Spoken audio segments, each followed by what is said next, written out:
Do you think this is your time?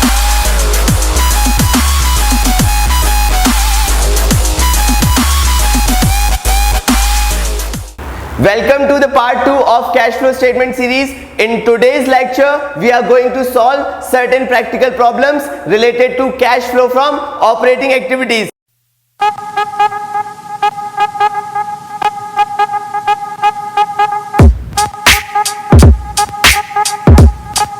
नमस्कार दोस्तों, मेरा नाम है आशीष चौधरी। आप देख रहे हैं कॉमर्स बाबा। Let's begin. बारी आती है cash flow from operating activities के कुछ क्वेश्चंस करने की। तो आइए चालू करते हैं cash flow from operating activities के क्वेश्चन करना। लेकिन उससे पहले कुछ एक टॉपिक हम रिवाइज कर लेते हैं।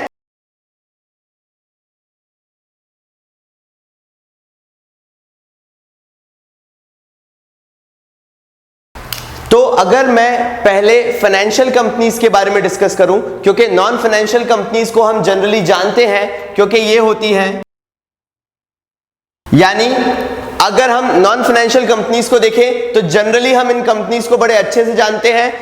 जैसे कि मैन्युफैक्चरिंग कंपनीज वो कंपनीज होती हैं जो प्रोडक्ट्स मैन्युफैक्चर करके मार्केट में सेल आउट करती हैं, या वो सर्विस प्रोवाइडर्स जैसे बड़ी बड़ी कंपनीज जो हमारे इंडिया में है, एयरटेल हो गया, रिलायंस जियो रिसेंट एग्जांपल है, जो सर्विस प्रोवाइडर्स हैं। हम इन कंपनीज को बड़े अच्छे से जानते हैं, यानी इनका जो बेसिक काम है वो है sale of goods and services का। तो कंफ्यूजन यहां पे नहीं आता है, कंफ्यूजन आता है फाइनेंशियल कंपनीज के साथ कि भाई ये कौन सी कंपनीज होती हैं। तो आइए डिस्कस करते हैं कि ये किस तरह की कंपनीज होती हैं। देखो, ये कंपनीज वो हैं जो टिपिकली पूरा काम पैसे में डील करती हैं, मतलब इनका कोई चैनलाइजेशन नहीं है, यानी सीधे ये पैसे में ही डील करेंगी। जैसे proceeds from sale of securities, ये मार्केट में सिक्योरिटीज को सेल आउट करती हैं। कौन सी सिक्योरिटीज? शेयर्स, डिबेंचर्स, बॉन्ड्स, ये सब मार्केट में सेल करती हैं और उससे पैसा कमाती हैं। तो ये फाइनेंशियल कंपनीज हैं, इनके लिए ये ऑपरेटिंग एक्टिविटी होगा क्योंकि काम ही इनका ये है। यहां पर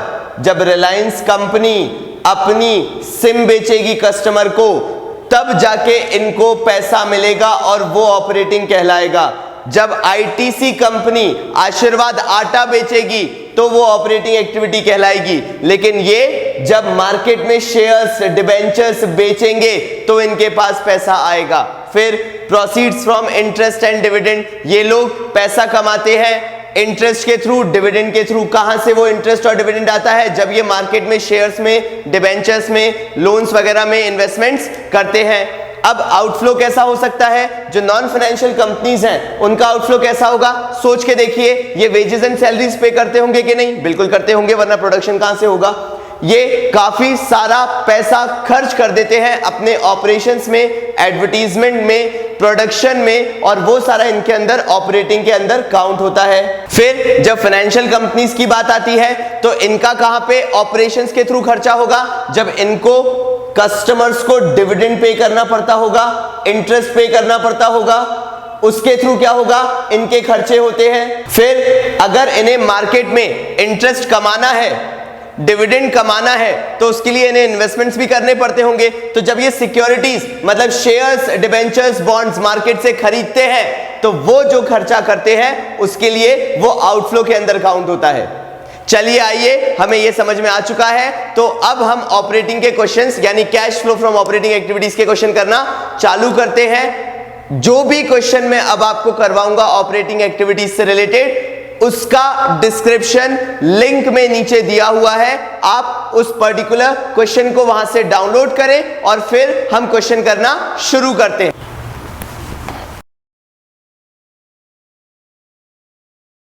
सो आई होप आपने क्वेश्चन को नीचे दिए हुए लिंक से डाउनलोड कर लिया होगा। तो चलिए cash flow from operating activities के पहले क्वेश्चन से शुरुआत करते हैं। तो पहला क्वेश्चन बता रहा है, सबसे पहले देखिए, ज्यादा अगर डिटेल में जाके क्वेश्चन को पढ़ेंगे तो कंफ्यूजन ही होना है।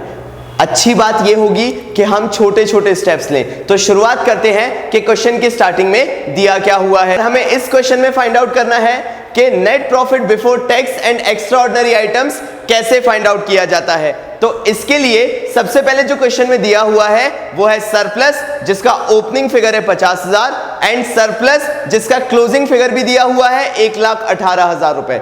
अब भाई ध्यान से सोचो, साल के शुरुआत में था 50,000 रुपए, साल एंड होते होते जो बैलेंस बचा वो था 1,18,000। तो 50,000 ओपनिंग था, 1,18,000 क्लोजिंग था। बैलेंस बढ़ गया प्रॉफिट का, यानी सरप्लस का बड़ा, मतलब हमने इस साल प्रॉफिट कमाया। कितना कमाया? 1,18,000 जो करंट ईयर में हमने देखा क्लोजिंग फिगर है, माइनस ओपनिंग जो कि है 50,000। तो अगर हम 1,18,000 में से 50 को माइनस करेंगे तो आएगा 68,000। यानी करंट ईयर में, इस साल में जो प्रॉफिट कमाया है वो है 68,000। तो चलिए शुरू करते हैं। आपको इसका मीनिंग समझ में आ गया होगा कि मैंने 68 क्यों लिया। फिर से बता दे रहा हूं एक बार, साल के शुरुआत में था 50, साल के एंड में 1,18,000 हो गया सरप्लस का फिगर। कैसे बढ़ सकता है? जब पैसा कमाया होगा। कितना कमाया होगा? कैसे निकालोगे? 1,18,000 माइनस 50,000। अब जो नेक्स्ट दिया हुआ है वो है propose dividend for the current year, वो है 36,000।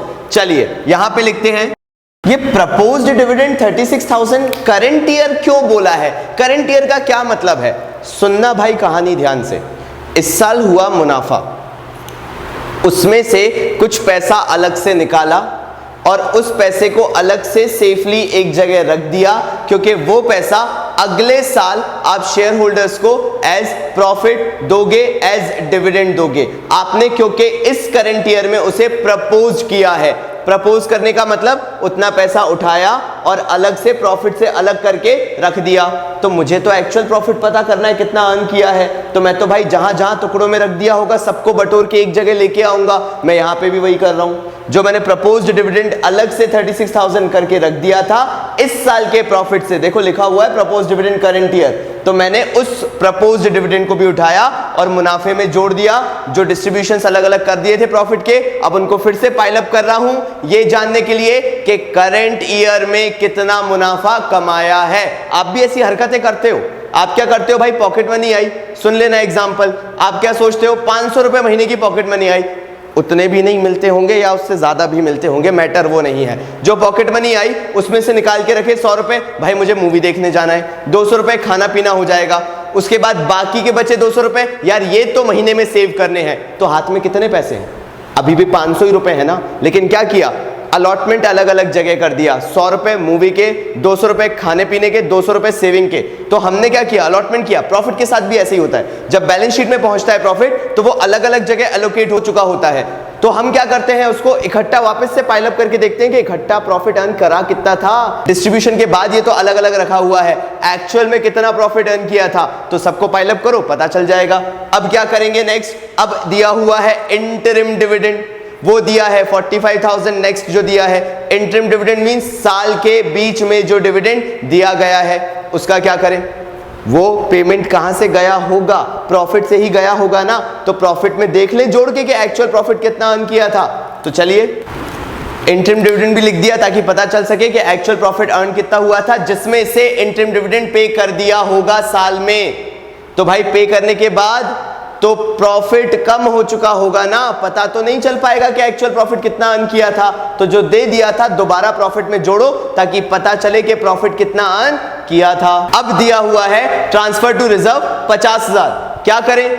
हमने प्रॉफिट में से कुछ पैसा लिया था और उसे रिजर्व, याद करो पॉकेट मनी वाला सीन, मैंने बोला था ना 200 रुपए क्या कर रहे हो? सेविंग कर रहे हो। ऐसे ही कंपनी ने भी क्या किया?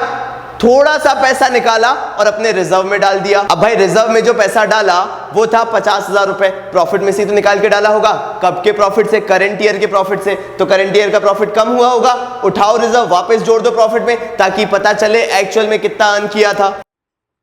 नेक्स्ट आता है provision for tax. Provision for tax क्या कहता है? हमने इस साल एक टैक्स के लिए प्रोविजन बना के रख दिया ताकि जब अगले साल पे करना पड़े तो हम आसानी से उस प्रोविजन में से पैसा निकालें और टैक्स की लायबिलिटी पे कर दें। तो वो पैसा जो प्रोविजन में डाला होगा वो भी कहां से आया होगा?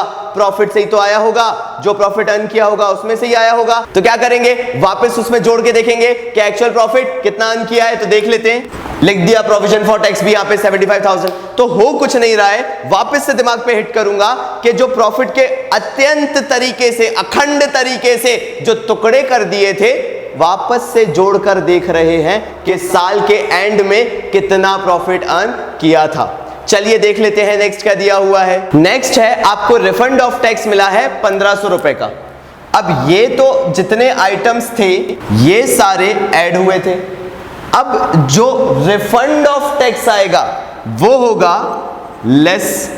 मतलब क्या हुआ, जो टैक्स का रिफंड आया वो एक्चुअल में आपकी सोर्स ऑफ इनकम तो थी नहीं, मतलब एक नॉन ऑपरेटिंग आइटम था। तो रिफंड ऑफ टैक्स को इसी कारण से जो प्रॉफिट में जोड़कर रखा होगा, क्योंकि प्रॉफिट तो सारे आइटम्स एडजस्ट करने के बाद आता है, मतलब रिफंड ऑफ टैक्स का जो पैसा बिजनेस के अंदर आया होगा प्रॉफिट में जुड़ गया होगा। तो आपको तो ऑपरेटिंग प्रॉफिट चाहिए, उसके लिए आप क्या करोगे, रिफंड ऑफ टैक्स को यहां से माइनस कर दोगे।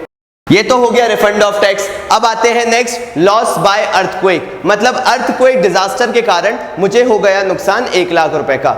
जब मैं प्रॉफिट निकाल रहा हूंगा तो मैंने प्रॉफिट में से वो 1 लाख रुपए को माइनस जरूर किया होगा क्योंकि मेरा नुकसान है। अब क्या होगा, अब मुझे प्रॉफिट को बनाना है नॉर्मल, क्योंकि ये जो अर्थक्वेक से लॉस हुआ है ये होता है एबनॉर्मल लॉस। एबनॉर्मल लॉस क्यों, क्योंकि अर्थक्वेक से होने वाला नुकसान हमेशा तो होता नहीं है, मतलब रोज रोज तो होता नहीं रहता कि रोज भूकंप आ रहे हैं, रोज नुकसान हो रहे हैं। तो भाई once in a blue moon कभी होता है, अगर हो गया है तो उसने प्रॉफिट को बना दिया होगा एबनॉर्मल। क्यों, क्योंकि प्रॉफिट में से वो नुकसान माइनस हुआ होगा। नॉर्मल बनाने के लिए क्या करूं, जो माइनस किया था लॉस उसे वापस से ऐड बैक कर दूंगा, जिससे उसका इफेक्ट नलिफाई हो जाएगा। तो चलिए कर देते हैं ऐड बैक। अब फाइनली बचता है जो हमें इंश्योरेंस क्लेम मिला है। इंश्योरेंस क्लेम जो हमें मिला है रोज तो मिलता नहीं है, इसके साथ भी सेम कंडीशन है कि भाई अर्थक्वेक के कारण भले ही मिला हो। मतलब ये भी एक ऐसा आइटम है जो रोज रोज तो अकर होता नहीं है, once in a blue moon वाली ये भी सिचुएशन है। तो ये जब इंश्योरेंस क्लेम मिला होगा तो प्रॉफिट में जुड़ा होगा, उसने प्रॉफिट को बना दिया होगा एबनॉर्मल प्रॉफिट। तो जो ऐड हम कर चुके हैं, ये जो इंश्योरेंस क्लेम रिसीव हुआ है, अगर इसको मैं यहां पे माइनस कर दूं तो इसका इफेक्ट हो जाएगा नलिफाई। तो इससे जो मेरा प्रॉफिट आएगा वो कैसा आएगा, नॉर्मल नेट प्रॉफिट आएगा before tax and extraordinary items. चलिए देख लेते हैं कितना है। 50,000 दिया हुआ है, हम 50,000 को क्या करेंगे, यहां पर माइनस कर देंगे। क्यों, क्योंकि ये हमारी नॉन ऑपरेटिंग इनकम है। हमारा जो फाइनल आंसर आएगा वो कहलाएगा net profit before tax and extraordinary items. और जो फाइनल आंसर होगा आपका इन सबको ऐड करके और इनको लेस करके वो आएगा 3,22,500, 3,22,500। ये हमारा फाइनल आंसर हो गया। एज सच इसको करने का कोई फॉर्मेट नहीं होता है, हमने अपने हिसाब से इसको सॉल्व कर लिया है, हमारे पास फाइनल आंसर आ चुका है। चलिए हमने सीखा कि net profit before tax and extraordinary items कैसे निकाला जाता है। अब सेकंड स्टेप हमारी आती है कि operating profit before working capital changes कैसे निकालते हैं। तो आइए उसके लिए एक क्वेश्चन करना शुरू करते हैं। तो पिछले क्वेश्चन में हम सीख चुके हैं कि net profit before tax and extraordinary items कैसे निकाला जाता है। तो इस क्वेश्चन में हमें वो निकालने की जरूरत नहीं है और क्वेश्चन में क्लियरली स्पेसिफाइड है कि net profit before tax and extraordinary items जो गिवन है वो है 2,23,500। अब आपको अगर याद हो तो सबसे पहले इस नेट प्रॉफिट में हम लेते हैं आइटम्स टू बी एडेड। तो ये वो आइटम्स होते हैं जो कि नेट प्रॉफिट निकालते वक्त प्रॉफिट में से डिडक्ट हो चुके हैं। मैं आपको बता चुका हूं ये या तो नॉन ऑपरेटिंग नेचर के थे या नॉन कैश नेचर के थे, दोनों की जगह कैश फ्लो में बिल्कुल नहीं होती है। हम क्या करेंगे, इन आइटम्स को नलिफाई करने के लिए, क्योंकि पहले नेट प्रॉफिट निकालते वक्त माइनस कर चुके थे, अब इनको हम ऐड बैक कर देंगे ताकि इनका इफेक्ट नेट प्रॉफिट में से नलिफाई हो जाए। तो चलिए देखते हैं कि क्वेश्चन में वो कौन कौन से आइटम्स हैं जो कि नॉन ऑपरेटिंग या फिर नॉन कैश एक्सपेंसेस जैसे थे। तो सबसे पहले था डेप्रिसिएशन और दूसरा था इंटरेस्ट ऑन बोरोइंग्स। ये दोनों प्रॉफिट में से क्या हुए होंगे, डिडक्ट। जब नेट प्रॉफिट निकाला होगा वापस ऐड बैक कर दिया, इनका इफेक्ट हो गया नलिफाई। तो जो भी कैश आएगा वो सिर्फ ऑपरेटिंग प्रॉफिट का पार्ट होगा, क्योंकि नॉन ऑपरेटिंग का शुद्धिकरण कर दिया है, उनको नलिफाई कर दिया है। फिर आता है goodwill amortise and loss on sale of machinery. Goodwill amortise क्या होता है, जब भी किसी इंटेंजिबल एसेट की वैल्यू में फॉल आता है तो उसको डेप्रिसिएशन ना कहते हुए अमोर्टाइजेशन कहते हैं। तो गुडविल की जो वैल्यू में फॉल आया होगा, गुडविल अमोर्टाइज, नेट प्रॉफिट में से क्या हुआ होगा, माइनस, यहां पे ऐड बैक करके इफेक्ट क्या कर दिया, नलिफाई। तो जो बचा वो शुद्ध लाभ बचा, मतलब उसमें से जितना भी हमारा non operating non cash items थे उनको हमने क्या कर दिया, नलिफाई कर दिया।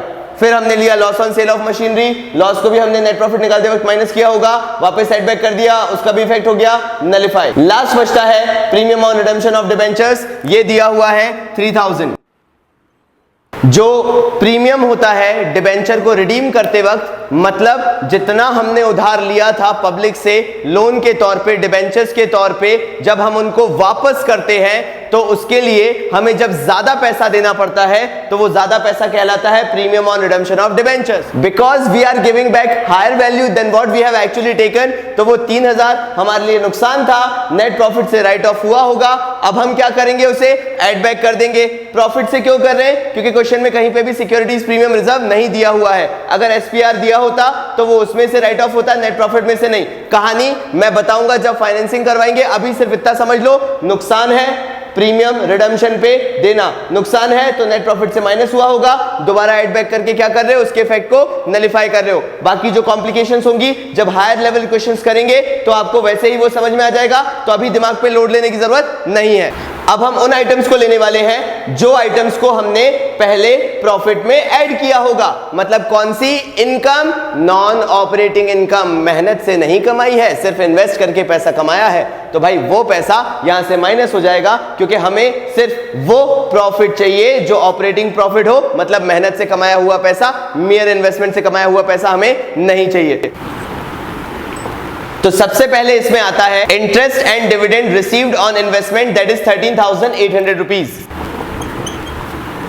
कैश फ्लो स्टेटमेंट सीधे सीधे स्पेसिफाई करता है जो भी चीजें आप डिडक्ट करोगे वो ब्रैकेट में आएंगी। तो हमने जो इंटरेस्ट हमें मिला होगा प्रॉफिट में ऐड हुआ होगा, हमने उसे क्या कर दिया, अब डिडक्ट कर दिया ताकि उसका इफेक्ट नलिफाई हो जाए। और जो लास्ट चीज दी हुई है वो है profit on sale of investments. Profit on sale of investments question में क्लियरली दिया हुआ है 6,000 रुपीज। हम इसको भी माइनस कर देंगे। माइनस करने का रीजन, जब प्रॉफिट निकाला होगा तब क्या किया होगा, ऐड किया होगा, क्योंकि इनकम थी, लेकिन क्योंकि नॉन ऑपरेटिंग इनकम थी और हमें तो सिर्फ ऑपरेटिंग चाहिए, तो ये जो नॉन ऑपरेटिंग इनकम को हमने ऐड किया होगा, अब क्या कर देंगे, लेस, उसका इफेक्ट क्या हो जाएगा, नलिफाई। इन सबको ऐड करके और इन दो आइटम्स को लेस करके हमारा जो फाइनल आंसर आएगा वो होगा 2,75,400। और ये कौन सा आंसर है, operating profit before working capital changes. ध्यान देना दोस्तों, यहां पे हम तरीके से क्वेश्चन कर रहे हैं, ऑपरेटिंग एक्टिविटीज को स्टेप बाय स्टेप सीखो। पहली कौन सी step, net profit before tax and extraordinary items को सीखने के लिए एक क्वेश्चन किया, उससे हमने सीखा कि net profit before tax and extraordinary items कैसे निकाला जाता है। हमारा दूसरा क्वेश्चन बेस था, जो दूसरी हर्डल होती है ऑपरेटिंग एक्टिविटीज निकालने में, वो होती है operating profit before working capital changes कैसे निकालते हैं, वो निकालना सीख लिया। अब तीसरा क्वेश्चन लेके आएंगे जिसके अंदर वर्किंग कैपिटल के लिए करंट एसेट्स, करंट लायबिलिटीज को देखेंगे। आइए शुरू करते हैं। चलिए आइए इसी तरह का एक और क्वेश्चन कर लेते हैं। इस क्वेश्चन में भी हमें cash flow from operating activities निकालना है, लेकिन हमारा जो मेन फोकस है वो है कि operating profit before working capital changes में वो कौन से टिपिकल एडजस्टमेंट्स हैं जो कभी कभार हमें कंफ्यूज कर देते हैं। तो इस क्वेश्चन में दिया हुआ है कि net profit after provision for tax and proposed dividend, मतलब ये जो नेट प्रॉफिट है provision for tax and proposed dividend के डिडक्शन के बाद दिया हुआ है। हमें तो क्या चाहिए होता है, net profit before tax and extraordinary items. इसके लिए हम क्या करेंगे, जो सरप्लस दिया हुआ है सबसे पहले उसे ले लेते हैं। ये कौन सा सरप्लस ले रहे हैं, जो क्वेश्चन में सबसे शुरुआत में दिया हुआ है, जिसमें से प्रपोज्ड डिविडेंड और प्रोविजन फॉर टैक्स डिडक्ट हो चुका है। ये दिया हुआ है 1,10,000 रुपीज का। अब हम इसमें क्या करेंगे, जो प्रोविजन फॉर टैक्स हमने माइनस कर दिया था उसको हम ऐड बैक करेंगे, और जो प्रपोज्ड डिविडेंड जिसको भी हम माइनस कर चुके थे, क्योंकि आफ्टर वैल्यूज है। आफ्टर वैल्यूज का मतलब क्या है, प्रॉफिट की आफ्टर वैल्यू का मतलब क्या हुआ, ये दोनों डिडक्ट हो चुके हैं, तो इनको वापस से ऐड बैक करके देखेंगे कि एक्चुअल में प्रॉफिट कितना अर्न किया था। तो इन दोनों की वैल्यू 50,000 है। ये हमारे पास आ गया profit before proposed dividend and before provision for tax. लेकिन अभी एक और चीज है और वो है रिफंड ऑफ टैक्स, क्वेश्चन में दिया हुआ है। तो refund of tax non operating होता है, हम उसे क्या कर देंगे, माइनस लेस।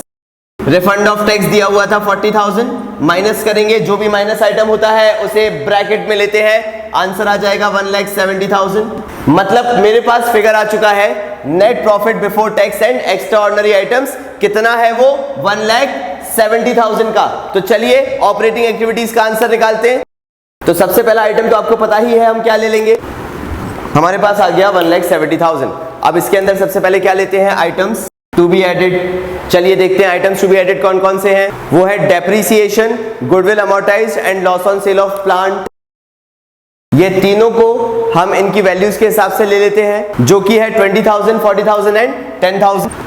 अब हम क्या करेंगे, इसमें से आइटम्स जो डिडक्ट करने हैं उनको कंसिडर कर लेंगे। आइए देखते हैं आइटम्स टू बी डिडक्टेड कौन कौन से हैं। अगर आप क्वेश्चन को ध्यान से देखें तो इसमें सिर्फ एक ही आइटम है जो कि नॉन ऑपरेटिंग नेचर का है। कैसा, इनकम नेचर का, नॉन ऑपरेटिंग इनकम, और वो है gain on sale of land. और gain on sale of land कितना दिया हुआ है, 40,000 का दिया हुआ है। तो हम लिख लेंगे आइटम्स टू बी डिडक्टेड। यहां पे हम 40,000 को माइनस कर देंगे तो हमारे पास जो फाइनल फिगर आएगा वो आएगा 2 लाख रुपीस का। यहां पे इस क्वेश्चन के अंदर ना ही कोई करंट एसेट दिया हुआ है, ना ही कोई करंट लायबिलिटीज दी हुई है। तो ये जो 2 लाख रुपए आएगा इसी को हम मान लेंगे कैश जनरेटेड फ्रॉम ऑपरेशंस। इस क्वेश्चन में मैंने इनको इलैबोरेट नहीं किया क्योंकि मुझे मालूम है कि पिछले क्वेश्चंस में हमने काफी डिटेलिंग में किया था। तो एटलीस्ट आपका भी एक थॉट प्रोसेस होना चाहिए कि ये आइटम्स आखिर यहाँ पे कैसे आए। मुझे ये पूरी श्योरिटी है कि कंसेप्चुअल क्लियरिटी आ गई होगी कि हमने क्यों इन 3 आइटम्स को ऐड किया है और इस आइटम को डिडक्ट किया है। फाइनली हम क्या करेंगे, जो हमारे पास कैश जनरेटेड फ्रॉम ऑपरेशंस आया है उससे हम टैक्स को माइनस करेंगे। अब ये जो टैक्स की वैल्यू होती है, ये नेट टैक्स जो पेड है वो लिया जाता है। अगर आप क्वेश्चन में देखेंगे तो टैक्स पेड दिया हुआ है 50,000 का और जो रिफंड आया है वो है 40,000 का। तो भाई नेट टैक्स कितना पे किया, वो पे किया 10,000 का। फाइनली आपका जो आंसर आया, बधाई हो, we are finally getting the answer and it is going to be 1,90,000 rupees. ये हमारा आ गया cash flow from operating activities. फिर से बता रहा हूं, मैंने करंट एसेट्स करंट लायबिलिटीज को क्यों नहीं लिया, क्योंकि क्वेश्चन में नहीं था। हमने सिर्फ ये एडजस्टमेंट्स करके देखे और मेरा इस क्वेश्चन को इंक्लूड करने का लॉजिक सिर्फ ये था, आपको इस पर्टिकुलर एडजस्टमेंट की अंडरस्टैंडिंग काफी अच्छे से होनी चाहिए। क्योंकि कई लोगों को कंफ्यूजन होता है कि रिफंड ऑफ टैक्स 2 बार लिया जाता है, लेना पड़ता है। एक बार वो नेट प्रॉफिट का पार्ट था नॉन ऑपरेटिंग इनकम जैसे, इसलिए वहां से माइनस हुआ।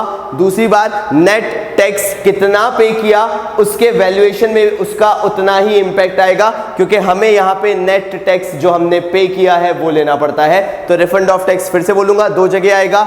ऊपर कहां आएगा, जब हम net profit before tax and extraordinary items निकालेंगे तब हम क्या करते हैं, उसको माइनस। और यहां पे जब नेट टैक्स निकालते हैं तो नेट टैक्स निकालने के लिए भी हमें रिफंड ऑफ टैक्स को माइनस करना पड़ता है। तो शुरू करते हैं क्वेश्चन को।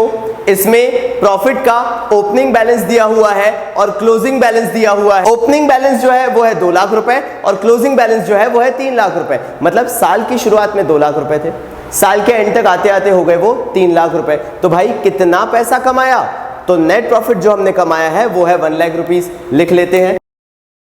अब हम नेक्स्ट क्या देखेंगे, आखिर वो कौन कौन से नॉन ऑपरेटिंग या नॉन कैश एक्सपेंसेस हैं या फिर नॉन ऑपरेटिंग इनकम्स हैं। आइए क्वेश्चन को एक बार देख लेते हैं। क्वेश्चन में डेप्रिसिएशन और गुडविल दिया हुआ है जिसको हम as items to be added लेंगे। ये 2 ही ऐसे आइटम्स हैं जो as non cash non operating items जैसे ऐड होंगे। अब देख लेते हैं कि आइटम्स टू बी डिडक्टेड कौन से। आइटम्स टू बी डिडक्टेड के अंदर वो आइटम्स आते हैं जो नेट प्रॉफिट में as an non operating income पहले से ही ऐड हो चुके होंगे। अगर मैं इस क्वेश्चन में देखूं तो यहां पे कोई भी ऐसा आइटम नहीं है जो कि डिडक्ट होगा या जो कि नॉन ऑपरेटिंग इनकम है। तो मैं क्या करूंगा, I will just put a dash over here and leave it blank because कोई ऐसा आइटम नहीं है। नेक्स्ट अब हम आ जाएंगे, इससे जो हमारा आंसर आएगा वो कौन सा प्रॉफिट होगा, ऑपरेटिंग। क्योंकि नॉन ऑपरेटिंग आइटम्स जो है एडजस्ट जो होने थे, नलिफाई जो होने थे वो तो हम कर चुके हैं। तो आएगा यहां पे operating profit before working capital changes. आइए देख लेते हैं कितना है, इट विल बी 1,60,000। अब क्या करेंगे हम, याद करिए जब मैंने फॉर्मेट सिखाया था तो सबसे पहले लिखवाया था we are going to add क्या क्या, फंडा भी सिखाया था, decrease in current assets and increase in current liabilities.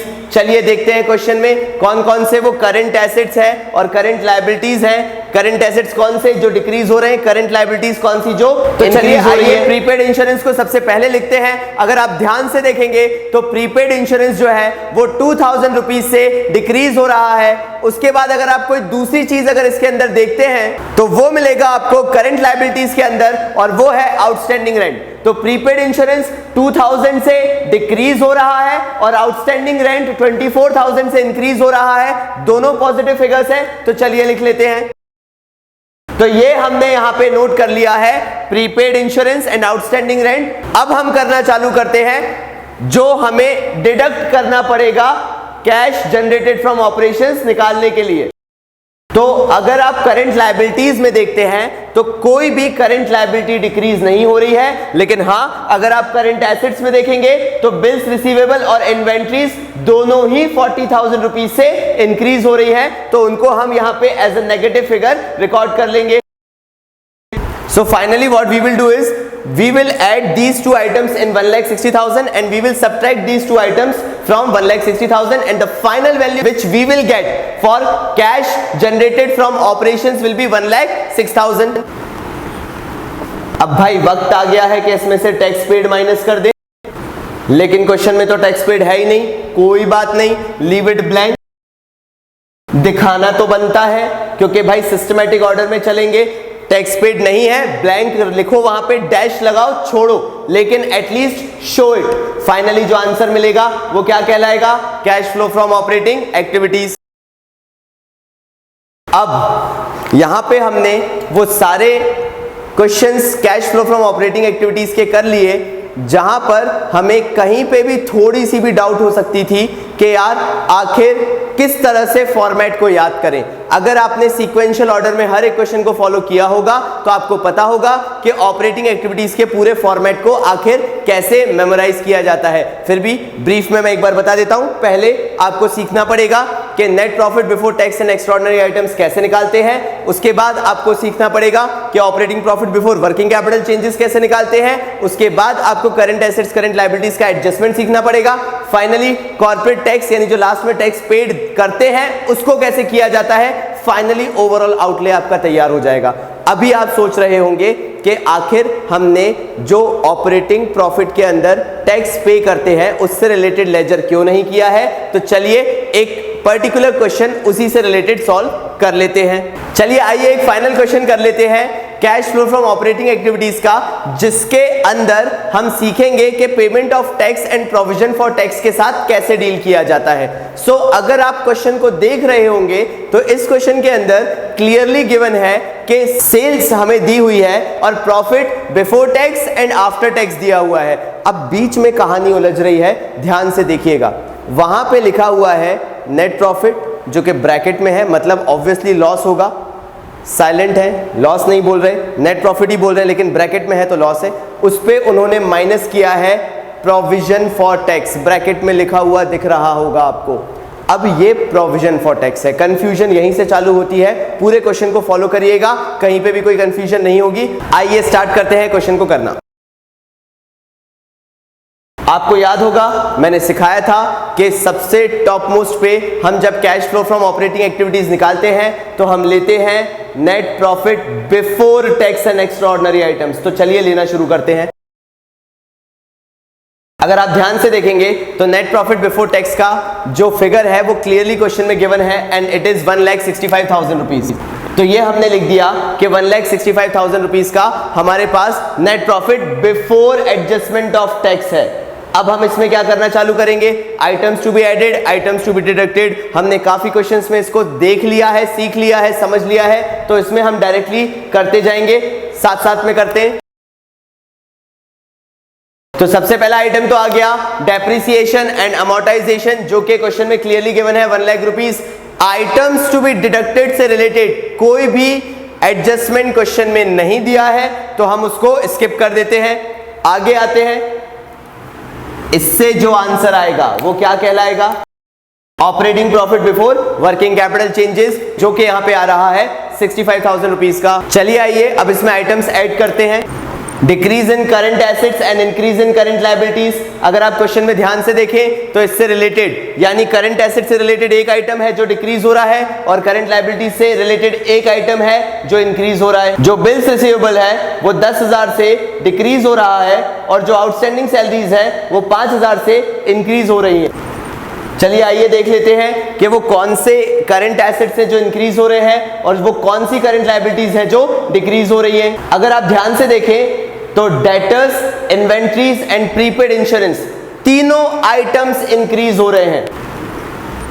मतलब प्रीवियस ईयर यानी 2016 के मुकाबले अगर 2017 में आप देखें तो सन्ड्री डेटर्स में इंक्रीज दिखा है 25,000 का, इन्वेंट्रीज में इंक्रीज दिखा है 25,000 का एंड फाइनली प्रीपेड इंश्योरेंस में इंक्रीज दिखा है 2,500 का, जो कि शो करते हैं कि कैश का आउटफ्लो हुआ है। अकेली एक ऐसी करंट लायबिलिटीज है जो कि डिक्रीज हुई है, मतलब उनका पेमेंट हुआ होगा और वो है क्रेडिटर्स।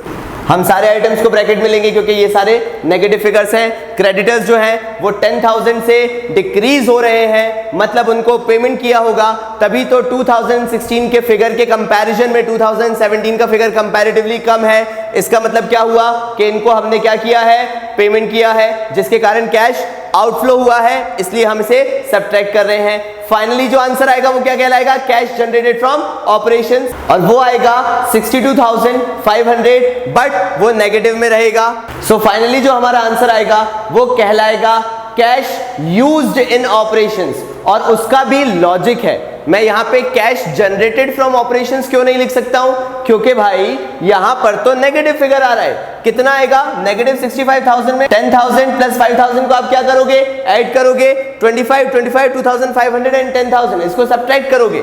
फाइनली जो आपका आंसर आएगा वो आएगा 1,12,500, जो कि नेगेटिव आ रहा है। तो भाई फ्लो फ्रॉम तो हो ही नहीं सकता, या कैश जनरेटेड तो हो ही नहीं सकता, तो क्या होगा, कैश यूज्ड इन ऑपरेशंस। अब हम क्या करेंगे, इसमें से हम माइनस करेंगे टैक्स।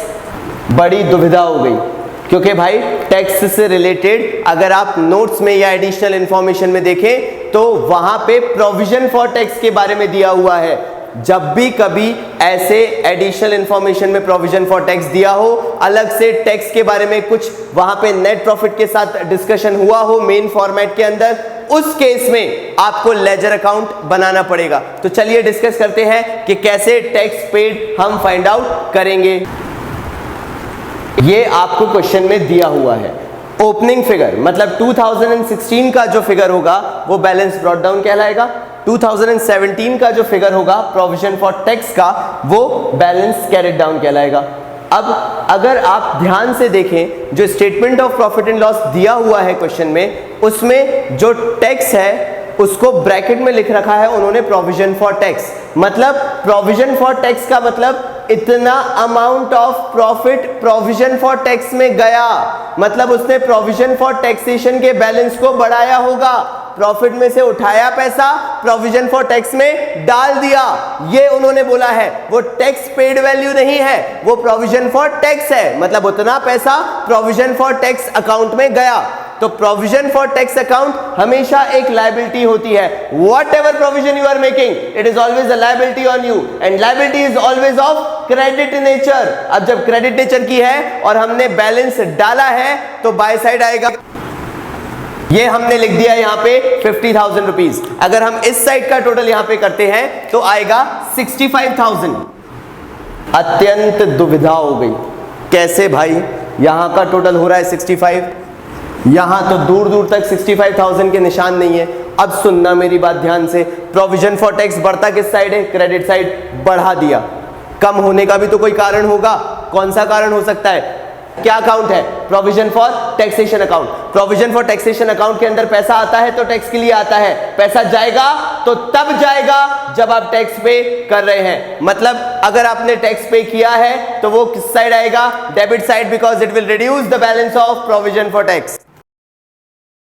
ये टू बैंक करके आपका आएगा बैलेंसिंग फिगर, जो आप किस तरह से रिकॉर्ड करोगे, आप क्या करोगे, यहां का टोटल देखोगे 65,000 है, माइनस करोगे 10,000, यानी आपका जो बैलेंस आएगा वो आएगा 55,000। इसको हम क्या बोलेंगे, tax paid during the year.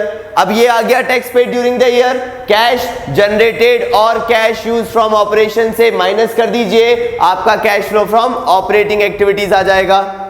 हमें लेजर बनाने के बाद ये पता चल चुका है कि जो tax paid during the year है वो है 55,000, हम उसे कैश यूज्ड इन ऑपरेशंस में से डिडक्ट करेंगे।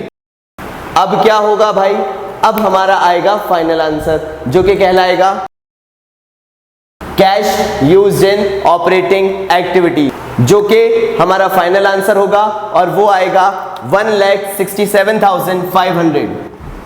तो यहां पे हमारा ऑपरेटिंग एक्टिविटीज का पूरा टॉपिक फिनिश होता है, जिसके अंदर all the major related adjustments जो हैं वो हम फिनिश ऑफ कर चुके हैं। अब आप वंडर कर रहे होंगे कि भाई कहां गए वो एडजस्टमेंट्स जो डेप्रिसिएशन से रिलेटेड है या प्रोविजन फॉर डेप्रिसिएशन या एक्यूमुलेटेड डेप्रिसिएशन से रिलेटेड है। काफी सारे ऐसे एडजस्टमेंट्स जो डिस्कस नहीं किए हैं वो हम अपने आगे आने वाली सीरीज में डिस्कस करने वाले हैं। तो कीप वॉचिंग, कीप लर्निंग। नमस्कार। If you dislike our video, hit that dislike button. But if you like our videos, hit the like button. Subscribe to our channel to get all the latest updates and what is trending in commercebaba.in. Yes, if you have any suggestions, any queries, any feedback you want to share with us, comment down below to let us know. धन्यवाद। और हाँ, आखिर में वो जो subscribe के बगल में घंटा दिया हुआ है अपडेट के लिए, नोटिफिकेशन के लिए, बजाना मत भूलना।